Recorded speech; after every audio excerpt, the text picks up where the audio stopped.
Good evening, everybody. Welcome to the April 3rd, 2024 meeting of the North Andover Finance Committee. I see that we have a quorum, so I will call the meeting to order. And our first order of business, or next order of business, is the Pledge of Allegiance. I pledge allegiance to the flag of the United States of America and to the republic for which it stands, one nation, under God, indivisible, with liberty and justice for all.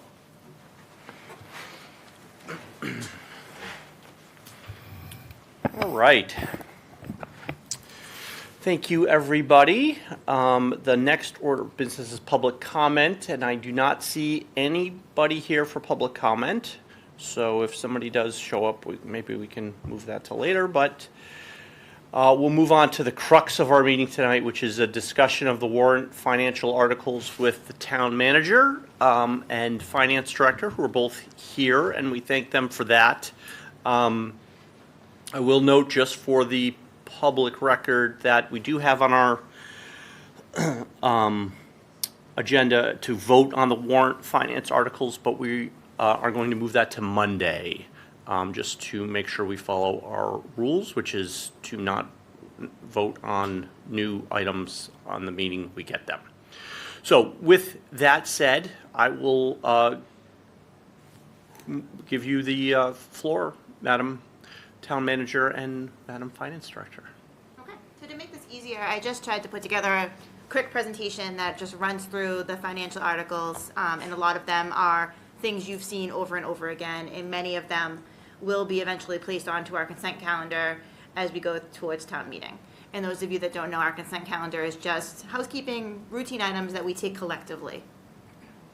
So Article 1 is going to be reports. Basically, town meeting votes to accept all the reports of departments and committees, and that's required by charter, and you do that every year. Article 2 is going to be contracts, and so town meeting votes to allow the town manager and the school superintendent to authorize contracts over 3 years. Anything that's over 3 years has to have a select board approval or a school committee approval. So Article 7 is something a little bit different. Lynn and I actually went back and forth on whether or not this needed to be voted on. I put it on for your information, and you can choose whether or not you want to vote for it. It's a local option. It was presented as part of the state's fiscal year 24 budget.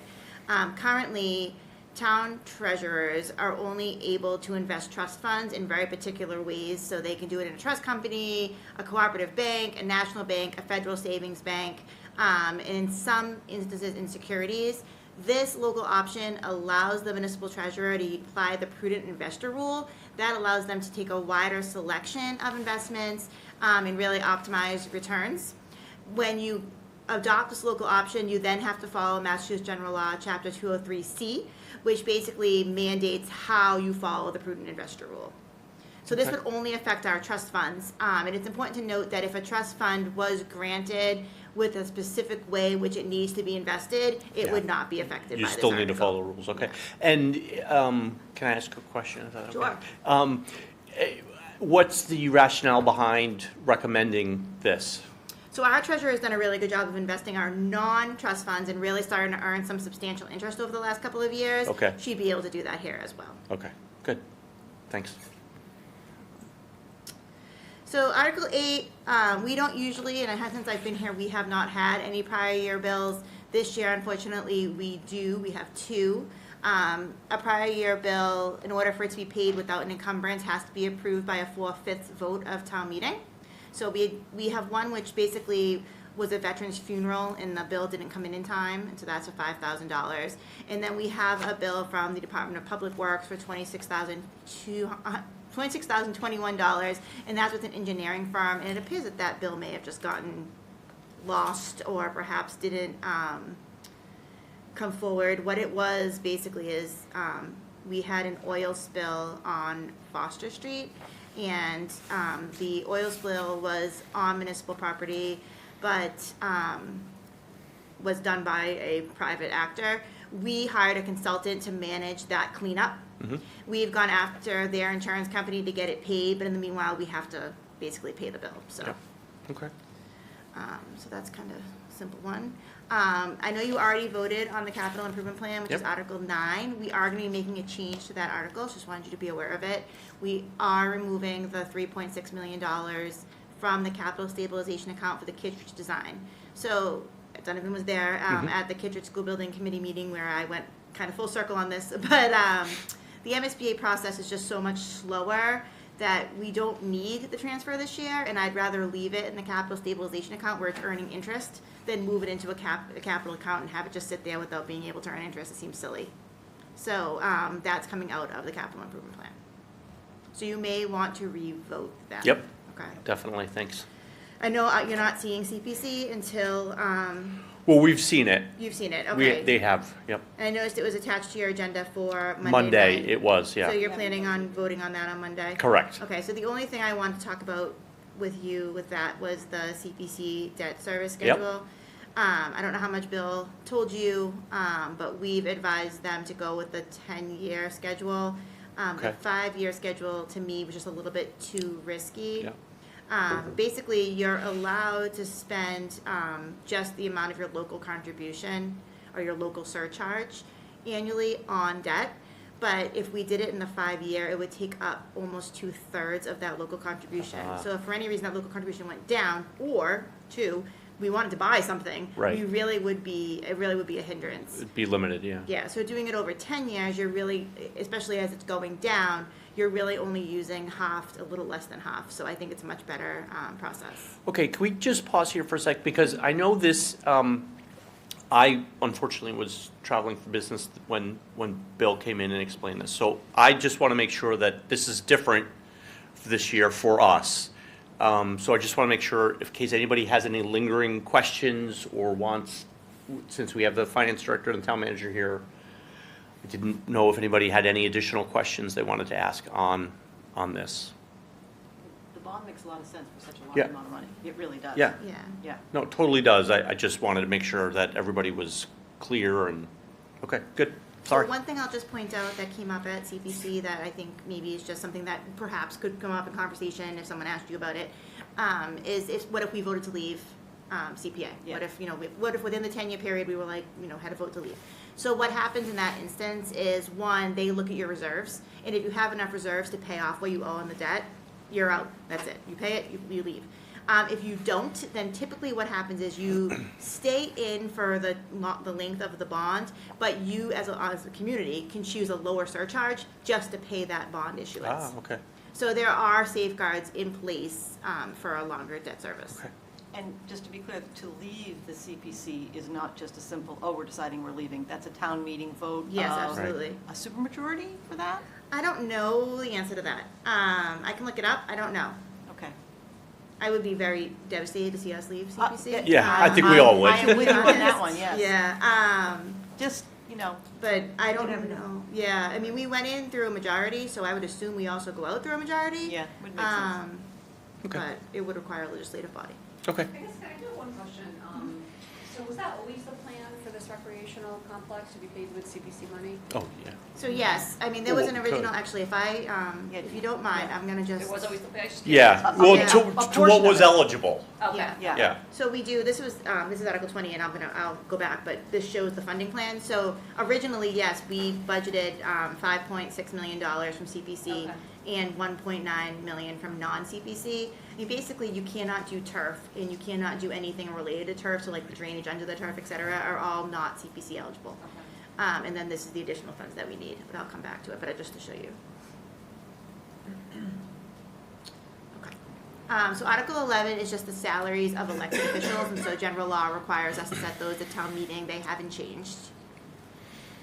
Article 12 is revolving funds, so under the Mass Modernization Act back in like 2018, they made it so that you had to authorize your revolving funds annually through bylaw. In the Municipal Modernization Act that's pending right now, it actually takes this away and doesn't require it anymore, because we basically just do the same thing every single year. But we are adding one this year, and that is our opioid settlement fund. So basically, there was a huge class action suit where communities all joined together to sue the opioid pharmaceutical companies. And those have been settling, and we're continuing to getting reimbursements and checks. And so we know that we want to use that money for opioid-related things within the town, and so that's going to be going into a revolving account for that. Okay, so Articles 16 to 19 are all the regular transfers.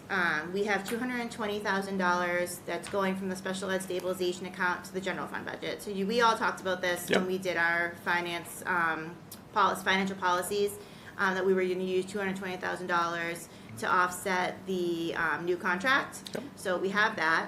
Article 17 is a placeholder right now, so we are still running storm deficits. If you remember correctly, we Yep. declared a state of emergency. We petitioned the Division of Local Services to allow us to deficit spend.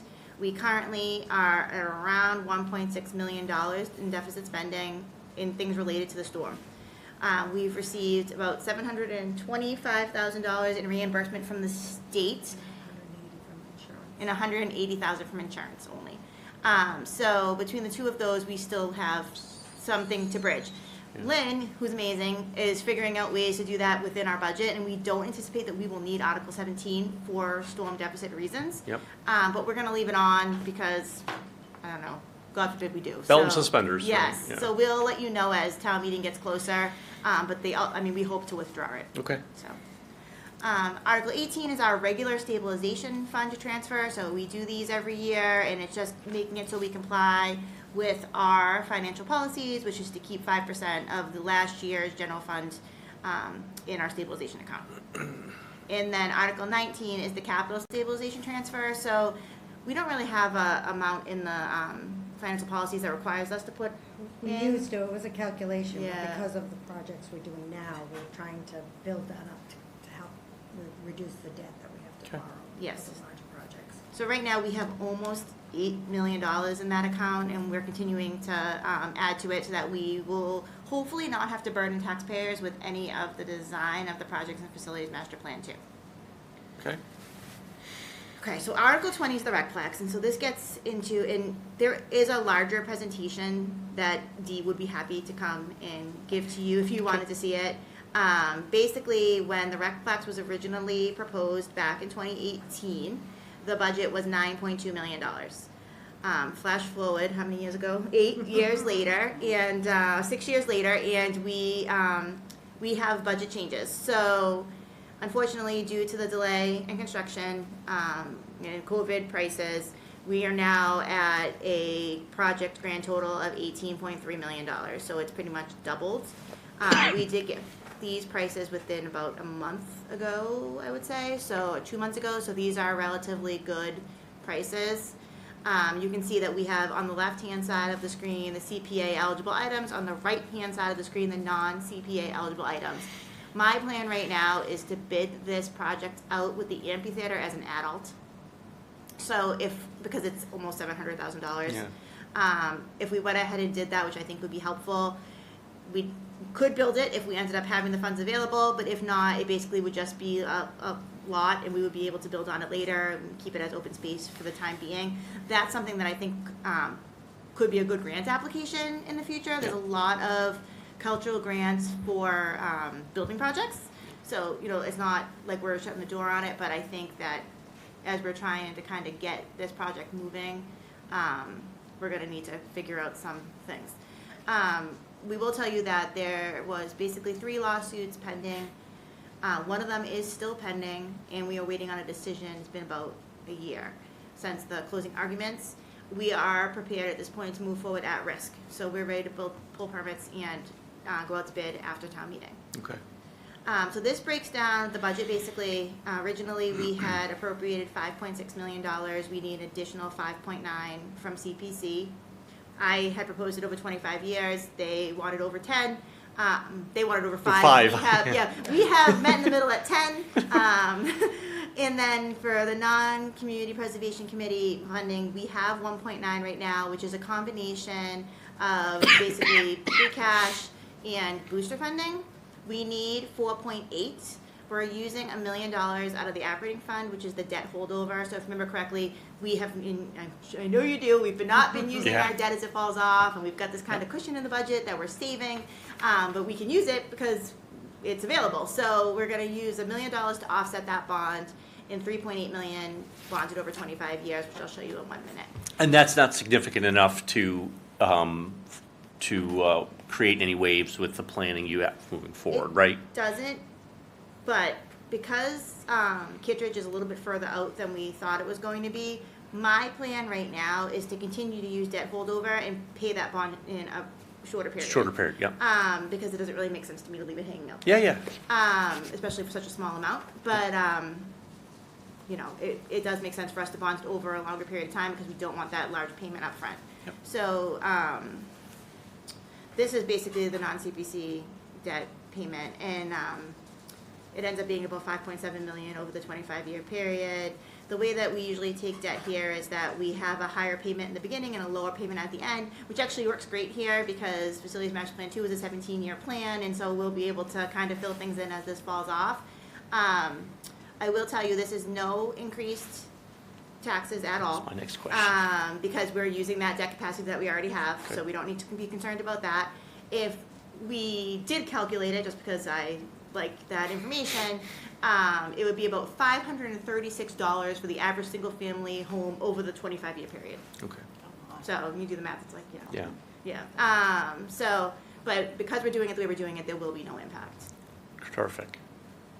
Yes. Sorry, can you go back one? Yeah, absolutely. One before that? Maybe the one before that. There you go. Yeah, so the 5.9 is the bond with the CPC, and Yep. the original 5.6 was already appropriated from the CPC in the Yes. past, right? Okay. Yeah. I should understand. Yep, so a total of 11.5 from CPC and 6.7 from the town. And, I'm sorry, now I have a question. We're gonna change the CPC bond to 10 years, Yep. right? But are you keeping at 25, the non-CPC? I am. Okay, I perfect. mean, like I said, Just wanted to make sure. I Yep. hope we'll pay it over 5. That's Yeah, kind yeah. of the plan, but we're gonna keep it over 25 just so we don't impact the budget. Yep, But the last thing I wanna do is make the period so short that it forces us into a debt exclusion. Yeah. Because then we'd have to have an election. yep, okay. Thank you. No problem. Okay, so we have 2 articles that were presented by Greater Lawrence Regional Technical School. They're a little different. So the first one, basically, the current regional agreement doesn't allow the school district to lease property. And they would like to lease a hangar at the airport that's owned by the city of Lawrence. Basically, they are starting a new program where they will teach students how to work on airplanes. Oh. Yeah, it's a pretty cool program. They came in and presented it to us. So they need us to amend the regional agreement to allow them to take this particular lease. So they're not asking for language that would allow any lease in the world. They're just Just- asking for this particular lease. Okay. So it's a 20-year lease with a monthly rent of $495.23. There's an option for a 4-year extension. There's increases based on the consumer price index, and then they are also responsible for common area maintenance. Today's calculation, basically the town would need to pay like $110 a year. Okay. This is amazing, so for $500 a month, they get a hangar? Yeah, so it's like a portion of a hangar, but yes. Yeah, and they built it, and yeah, they're really excited about the program. I think there's only 2 in the state that do this, so. That's awesome. Yeah, That's fantastic. yeah, so it's exciting. They're really excited about it. Kind of wish I was a kid again. Yeah, I Yeah. was gonna say, one of my kids would have loved to do that. Yeah, I mean, I think it's really interesting. Yeah, it So is. then they have a second article too, and their second article is even more different. So they, Yeah. interestingly, in their regional agreement, I want to remind you that their regional agreement was entered into in 1960 and has not been changed since. So there's a lot of things in it that are a little bit just different. So they're looking for authorization for a $4 million bond, and that bond would be to purchase and build in the city of Lawrence to expand their programming. We're responsible for about 2% annually of their costs. It's going to be a 10-year bond. They're not sure on the rate yet, but they estimate, and I estimated, that it would cost us about $10,000 a year, which would be fine. Now, what's interesting about this is that we don't technically have to bring this to town meeting. So what happens is, and so you're hearing this before the select board because I'm a little backwards, but the way that it reads is that they have to give us notice, and if we object, we have to let them know within 60 days and put it on the warrant.